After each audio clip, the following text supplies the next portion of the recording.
سيدنا ونبينا ومولانا محمد وعلى آله وأصحابه وأتباعه وأهل بيته أجمعين أما بعد فقد قال الله تعالى في كلامه العزيز أعوذ بالله من الشيطان الرجيم بسم الله الرحمن الرحيم ومن يعظم شعائر الله فإنها من تقوى القلوب آمنت بالله صدق الله مولانا العلي العظيم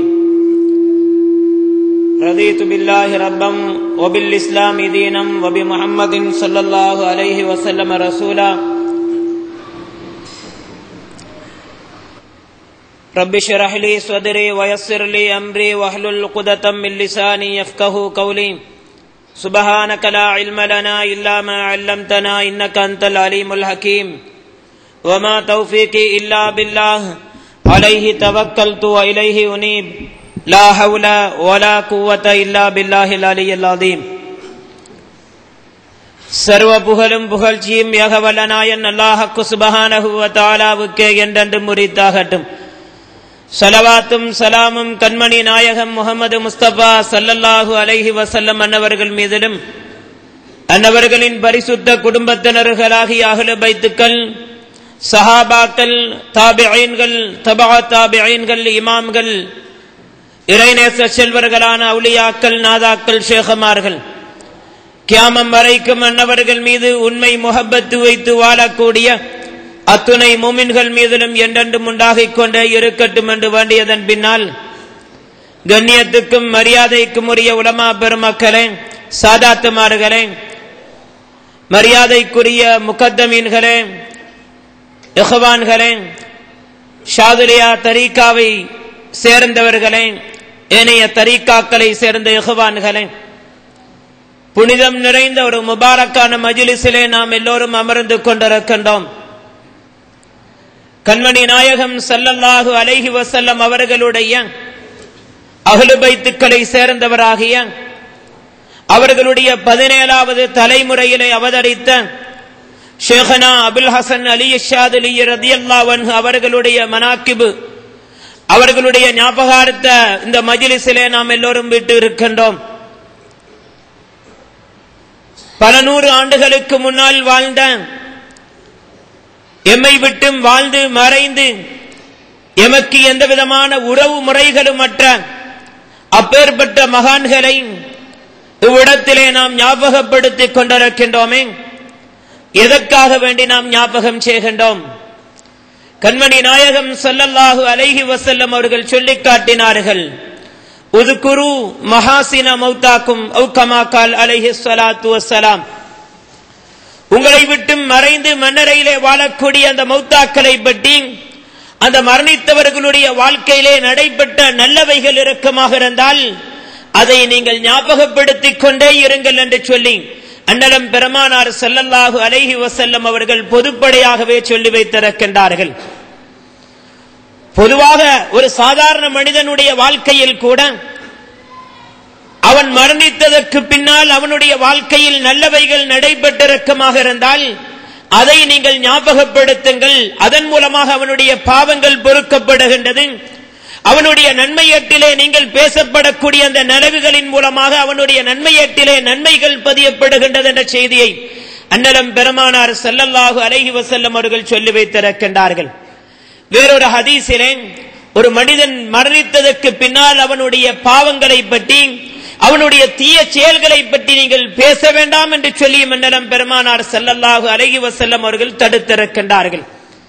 எனவே பொதுவாக ஒரு மனிதனுடைய வாழ்க்கையில் நடைபெற்ற நல்ல அம்சங்களை ஞாபகப்படுத்துங்கள் என்று சொல்லி கண்மணி நாயகம் ஸல்லல்லாஹு அலைஹி வஸல்லம் அவர்கள் சொல்லிக் கொண்டிருக்கும் பொழுது, அபுல் ஹசன் அலி ஷாதுலி ரலியல்லாஹு அன்ஹு போன்றவர்கள் இஸ்லாத்தை கட்டி எழுப்புவதற்காக வேண்டி, இஸ்லாத்தை பாதுகாப்பதற்காக வேண்டி, தீனுல் இஸ்லாம் மார்க்கம் அப்படியே மங்கிக் கொண்டு போகக்கூடிய காலகட்டத்திலே தான் இப்பேற்பட்ட மகான்களை கொண்டு வல்லவன் அல்லாஹ்வுக்கு சுப்ஹானஹு வ தஆலா இந்த தீனுல் இஸ்லாம் மார்க்கத்தை ஸ்திரப்படுத்தி இருக்கின்றான் என்ற செய்திகளை வரலாறுகளின் மூலமாக நாம் படித்துக் கொண்டிருக்கின்றோம்.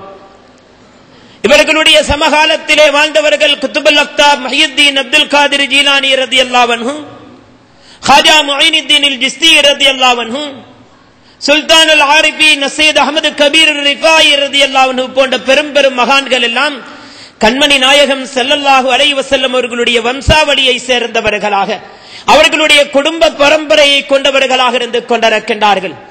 இதே மாதிரி எங்கள் ஷேக் நாயகம் அபுல் ஹசன் அலி ஷாதிலி ரலியல்லாஹு அன்ஹு அவர்கள் கண்மணி நாயகம் ஸல்லல்லாஹு அலைஹி வஸல்லம் அவர்களுடைய 17வது தலைமுறையிலே வையகத்திலே அவதரிக்கின்றார்கள். ஹிஜ்ரி 6ஆம் நூற்றாண்டிலே வையகத்திலே அவதரித்த அவர்கள் சிறு வயதிலேயே தங்களுடைய வாழ்க்கையிலே அவர்கள் குர்ஆனை மனனமிட்டு முடித்து விடுகின்றார்கள். சிறுவயது முதலேயே நல்ல பழக்க வழக்கங்களை கொண்டவர்களாக, நல்ல குணம் உடையவர்களாக, யாருக்கும் உதவக்கூடிய மனப்பான்மையுடையவர்களாக, அறிவாற்றலில் நிறைவு பெற்ற ஒரு நிறைவான மனிதராக சையதுனா அபுல் ஹசன் அலி ஷாதிலி ரலியல்லாஹு அன்ஹு அவர்கள் விளங்குகின்றார்கள். அவர்கள் வளர வளர தங்களுடைய வாழ்க்கையிலே அறிவு ஞானத்தை கூட்டிக் கொள்ள வேண்டும். இந்த அறிவு ஞானத்தின் மூலமாக பிற மக்கள் என்னை கொண்டு பிரயோஜனம் அடைய வேண்டும் என்ற நோக்கத்திலே அவர்கள் செயல்பட்டார்கள். அந்த வகையிலே அவர்களுக்கு ஏவப்பட்டது, உங்களுக்குரிய ஷேகை நீங்கள் தேடி கண்டுபிடித்து அடைந்து கொள்ளுங்கள், அதன் மூலமாக உங்களை முழுமையான ஒரு மனிதராக மாற்றிக்கொள்ளுங்கள் என்று அல்லாஹுவின் புறத்திலே இருந்து அவர்களுக்கு உத்தரவு பிறப்பிக்கப்படுகின்றது. பல அசரீர்களின் மூலமாக பலவிதமான உத்தரவுகள் அவர்களுடைய வாழ்க்கையிலே பிறப்பிக்கப்பட்டிருக்கின்றன. அந்த வகையிலே அப்துல் சலாம் இப்னு மசீஸ் ரலியல்லாஹு அன்ஹு என்று சொல்லக்கூடிய அந்த மகானை கரம் பிடிக்கின்றார்கள். அவர்களிடத்திலே பையத்தீச்சை பெறுகின்றார்கள். பலவிதமான அறிவு ஞானங்களை அவர்களிடத்திலே பெறுகின்றார்கள். இப்படி இருந்த அபுல் ஹசன் அலி ஷாதிலி ரலியல்லாஹு அன்ஹு அவர்கள் இஸ்லாத்துக்காக வேண்டி அரும்பெரும் தொண்டுகளை செய்கின்றார்கள். தன்னை கட்டுப்படுத்திக் கொள்வதற்காக வேண்டி, தன்னை ஒரு பக்குவ நிலைக்கு ஆளாக்குவதற்காக வேண்டி பலவிதமான தியாகங்களை செய்கின்றார்கள், பலவிதமான முயற்சிகளை செய்கின்றார்கள், பலவிதமான அர்ப்பணிப்புகளை அர்ப்பணிக்கின்றார்கள். அந்த வகையிலே தன்னுடைய நஃப்ஸோடு ஜிஹாது செய்கின்றார்கள். குர்ஆனின் மூலமாக அல்லாஹ் சுப்ஹானஹு வ தஆலா சொல்லி காட்டுகின்றான், நஃப்ஸோடு ஜிஹாது செய்த மக்கள், அதே மாதிரி வாளேந்தி காபிர்களோடு யுத்தம் செய்த மக்கள், இவ்வாறு இரண்டு விதமான ஜிஹாதுகளை பற்றி குர்ஆனும் ஹதீஸும் எமக்கு தெளிவுபடுத்தி காட்டிக் கொண்டிருக்கின்றன. கண்மணி நாயகம் ஸல்லல்லாஹு அலைஹி வஸல்லம் அவர்கள் ஒரு தடவை ஒரு யுத்தத்தை நிறைவுபடுத்திவிட்டு திரும்பியவர்கள் தபூக் யுத்தம் நிறைவு பெற்ற நிலைமையிலே சஹாபாக்களோடு வந்து சற்று ஓய்வெடுத்துக் கொண்டிருக்கக்கூடிய நேரத்திலே சஹாபாக்களை பார்த்து சொல்லுகின்றார்கள், ரஜானா மினல் ஜிஹாதில் அஸ்கரி இலல் ஜிஹாதில் அக்பர். சிறிய ஒரு யுத்தத்தை செய்துவிட்டு மிகப்பெரிய ஒரு யுத்தத்துக்காக வேண்டி நாம் திரும்பி வந்திருக்கின்றோம் என்று சொல்லக்கூடிய நேரத்திலே சஹாபாக்கள் எல்லாம் ஆச்சரியப்படுகின்றார்கள். எவ்வளவு பெரிய ஒரு யுத்தத்துக்கு முகம் கொடுத்து விட்டு வந்திருக்கின்றோம், எத்தனையோ பேர் இரத்த காயங்களோடு இருக்கின்றார்கள், எத்தனையோ பேர்களை இழந்து விட்டு வந்து நிற்கின்றோம். இவ்வளவு பெரிய யுத்தத்தை மிகச்சிறிய யுத்தம் என்று சொல்வது மாத்திரமல்லாமல் மிகப்பெரிய ஒரு யுத்தத்துக்காக வேண்டி மீண்டு வந்திருக்கின்றோம் என்று சொல்லுகின்றார்களே, அப்படியானால் இதைவிட மிகப்பெரிய ஒரு யுத்தம் நடைபெறப் போகின்றது போல் என்று சொல்லி அதற்குரிய விளக்கத்தை கண்மணி நாயகம் ஸல்லல்லாஹு அலைஹி வஸல்லம் அவர்களிடத்திலே சஹாபா தோழர்கள் வினவுகின்றார்கள், கேட்கின்றார்கள். கண்மணி நாயகம் ஸல்லல்லாஹு அலைஹி வஸல்லம் அவர்கள் சொல்லுகின்றார்கள், இவ்வளவு நேரமாக நாம் செய்த யுத்தம் வாளேந்தி காபிர்களோடு யுத்தம் செய்து விட்டு வந்திருக்கின்றோம். இதைவிட ஒரு பெரிய யுத்தத்துக்காக வேண்டி நாம் திரும்பி வந்திருக்கின்றோம் என்று சொன்னேனே, அது எதை சொன்னேன் என்று சொன்னால், இப்பொழுது நாம் எங்களுடைய நஃப்ஸோடு யுத்தம் செய்வதற்காக வேண்டி நாம் திரும்பி வந்திருக்கின்றோம். இந்த நஃப்ஸ் இருக்கின்றது, இந்த நஃப்ஸோடு யுத்தம் செய்வது என்பது காபிர்களோடு வாளேந்தி யுத்தம் செய்வதை விடவும் மிகப்பெரிய யுத்தமாக இருந்து கொண்டிருக்கின்றது. அது ஒரு கடினமான ஒரு யுத்தமாக இருந்து கொண்டிருக்கின்றன. எனவே தான் வேறொரு ஹதீஸிலே கண்மணி நாயகம் ஸல்லல்லாஹு அலைஹி வஸல்லம் அவர்கள் சொல்லி காட்டினார்கள், அவதா அதுவிக்க நஃப்ஸுக்கல்லதி பைன ஜன்பைக் அவ் கமா கால் அலைஹி ஸலாத்து வஸ்ஸலாம். உன்னுடைய விரோதிகளில் எல்லாம் மிகப்பெரிய விரோதி யார் தெரியுமா?